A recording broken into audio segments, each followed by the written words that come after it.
Karena di dalam sales itu sudah pasti ada penolakan, ada PHP, ada yang digantung, sering digantung sama customer gitu.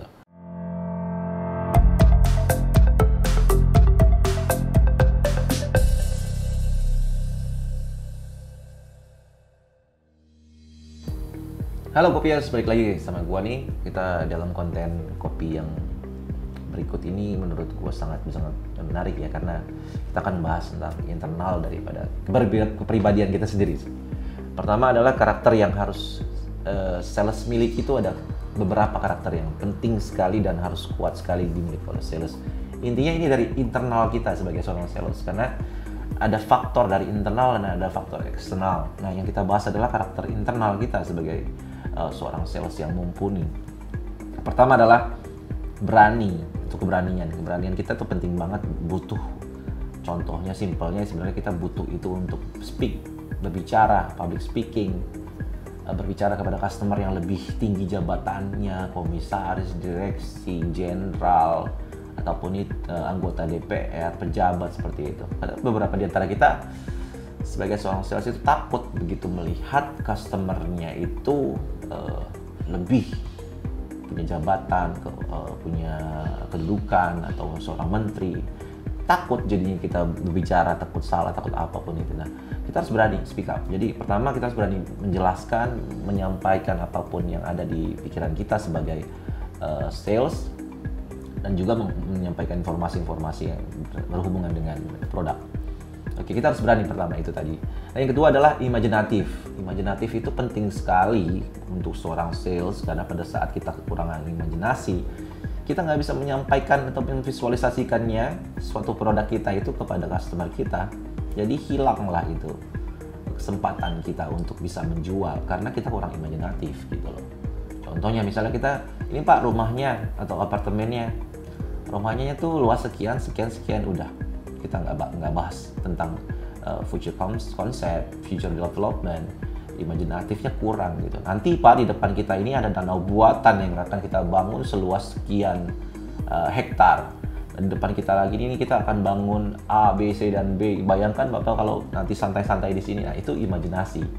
Walaupun itu belum terjadi, tapi kita bisa kasih itu, kita visualisasikan itu kepada customer supaya mereka masuk ke dalam cerita kita dan membayangkan kisah kita itu real nantinya.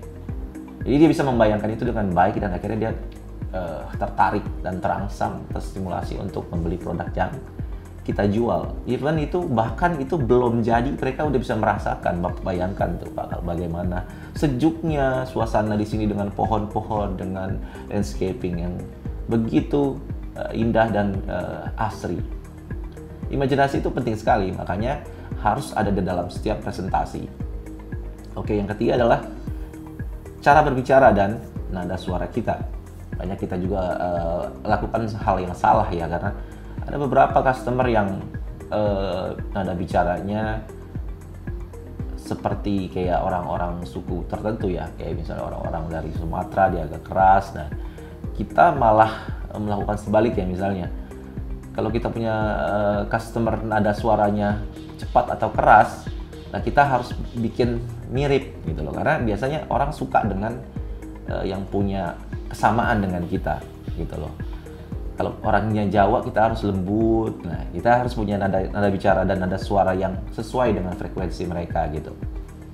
Notasinya ibaratnya penekanan katanya juga harus mirip-mirip. Mereka akan merasa menemukan seseorang yang mirip, cocok dengan mereka, dengan customer itu. Oke, yang keempat itu adalah kebugaran fisik. Kita perlu fit, kita perlu sehat, kita perlu kebugaran. Pada saat kita bugar, kita fit, kita bisa menyampaikan semuanya dengan baik. Ya, lagi kan zaman sekarang ini, siapa juga yang mau berhubungan atau berkomunikasi dengan seorang sales yang sedang flu misalnya. Ini zaman pandemi soalnya apalagi. Jadi kebugaran fisik itu penting sekali. Jadi kita bisa berbicara dengan jelas, menjelaskan dengan baik juga. Nah, yang kelima itu kerja keras. Karakteristik ini penting banget sih sebenarnya. Makanya banyak di antara kita yang karena sales yang marketing yang sudah sering banget ditolak atau sering dikecewakan atau sering mengalami PHP dengan customernya, itu banyak yang down. Akhirnya mereka mundur dari pekerjaan mereka, profesional mereka gitu. Jadi kekecewaan itu membuat mereka itu jadi down atau mentalnya kurang oke lah ibaratnya. Nah, makanya kerja keras itu diperlukan, karena kerja keras itu pasti akan membuahkan hasil gitu. Hasilnya tuh kita akan tunggu nanti. Ya, jadi kita perlu karakteristik yang kerja keras seperti itu. Sales itu memang harus kerja keras. Semua di muka bumi ini harus bekerja keras, kecuali dia anak konglomerat. Oke, yang keenam adalah wawasan produk dan bisnis terkait. Jadi yang dimaksud dengan poin 6 ini adalah wawasan tentang product knowledge kita terhadap produk yang kita jual. Kita harus tahu persis, kita harus bisa jelaskan secara detail. Kalau dia minta detail, kalau misalnya hanya global atau general saja kita jelaskan juga nggak apa-apa. Tapi kita harus bisa semuanya, mau general, mau spesifik, detail, kita harus bisa. Dan kita harus mempunyai pengetahuan di bidang tersebut. Misalnya bisnis kita adalah properti, kita harus mengerti tentang properti walaupun cuma kulitnya atau secara global. Dan itu menjadi nilai poin tambah untuk kita kepada customer, karena dia melihat kita adalah sebagai konsultan yang mengerti di bidang properti, dan mereka akan mendengarkan kita dan mereka akan mau kita ajak, kita drive menuju closing, penutupan penjualan, karena mereka percaya sama kita. Terbukti dengan pengetahuan kita mengenai produk maupun bisnis terkait seperti properti tadi. Oke, yang berikut adalah 7 adalah keyakinan atas produk. Nah, ini penting juga karena apa? Kalau kita nggak punya faith, keyakinan tentang produk kita itu, bagaimana kita menjelaskannya itu ke customer? Bagaimana kita mentransfer keyakinannya itu ke customer? Kalau misalnya nih contoh nih, gue beli asuransi. Pertama kali gue beli asuransi itu kepada temen gue, itu asuransi prudensial. Dia ngomongnya seperti ini, lu udah punya asuransi belum? Emang lu udah punya? Gue udah punya, ada 5 polis gue. 5 polis gue ini buat gue, anak gue, istri gue. Artinya karena dia yakin, maka dia bisa meyakinkan gue. Dia aja bisa beli, dia aja yakin kalau itu produknya bagus karena dia menjelaskan dengan baik dan dia juga sudah ambil. Makanya gue ambil juga gitu loh. Akhirnya gue closing, akhirnya gue beli produk itu karena dia menjelaskannya dengan baik, dengan keyakinan atas produknya tersebut. Betapa pentingnya asuransi itu tahun 2007, dimana pada tahun 2007 itu orang masih belum terlalu aware tentang asuransi, masih nggak terlalu familiar sama asuransi gitu. Nah, itu dia tadi keyakinan atas produk. Jadi kita harus benar-benar yakin dengan produk kita. That's why kita bisa menjelaskannya dengan baik, mentransfer keyakinan itu ke customer dengan baik, dan customer itu akan percaya. Nah, poin berikutnya adalah poin 8 adalah kepribadian yang menyenangkan. Siapa sih yang nggak mau ngobrol sama orang atau berkomunikasi sama orang-orang yang menyenangkan gitu? Karena mereka bisa diajak ngomong dengan baik, mengikuti topik-topik yang update, yang membuat humoris, yang membuat jenaka, dan yang membuat nyaman lah. Kita akan bisa berlama-lama berbicara dengan orang seperti itu. Begitu juga dengan customer. Customer akan rela berlama-lama berbicara dengan kita, diajak alur ngidul, karena kita orang yang menyenangkan untuk diajak bicara. Dan kepribadian kita tuh menyenangkan gitu loh. Oh, ini humble, orangnya ramah, enak diajak bicara, knowledge-nya bagus, luas, dan bisa dipercaya.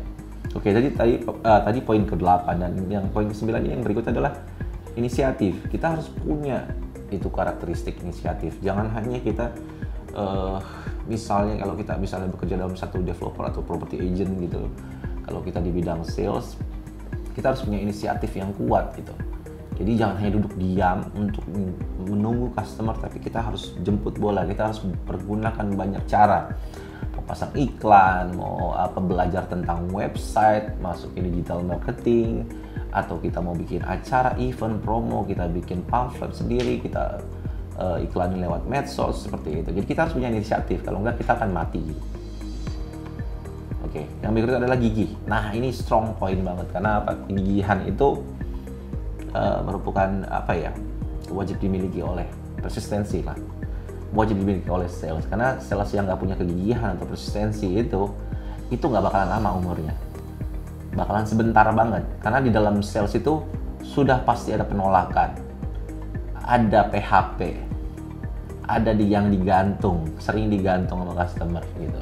Jadi kegigihan itu yang akan membantu kita untuk melewati itu semua gitu. Ingat, usaha itu nggak pernah mengkhianati hasil. Jadi itu 10 poin yang kalian harus miliki sebagai karakter yang harus kalian miliki sebagai seorang sales atau marketing. Jadi itu aja poin-poin yang tadi gue sampaikan, sharing session yang gue sampaikan dalam konten Kongko Properti ini. Jangan lupa untuk subscribe, like dan komen. Jangan lupa, ini semua untuk bisa membuat kita jadi lebih baik, untuk menghadirkan konten-konten yang lebih baik juga pastinya untuk kalian. Salam kopi.